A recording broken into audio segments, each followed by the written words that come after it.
নমস্কার, জয় রাধে, রাধেশ্যাম, রাধে রাধে। আজ মুড ভালো নেই, মানসিক প্রস্তুতি। এটি এক বিরাট বাধা যে কোনো লক্ষ্য অর্জনে। কিভাবে একে জয় করবেন?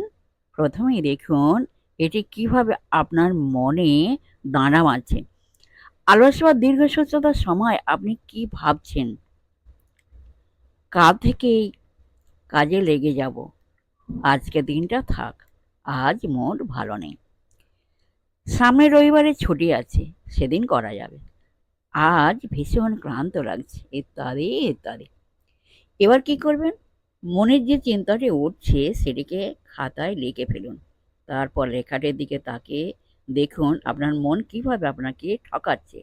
কয়েকটা উদাহরণ দেওয়া যাক। তার মধ্যে একটা উদাহরণ এখন দেওয়া যাক। আজ মোর ভালো নেই, কাল থেকেই কাজটি শুরু করা যাবে, মানসিক ক্লান্তি। এবার চিন্তা করুন আগামীকাল আপনার মুড ভালো থাকবে।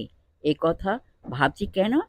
কাল যদি মুড ভালো না থাকে তবে পরশু কিংবা তার পরের দিন অথবা তারও পরের দিনের জন্য অপেক্ষা করব।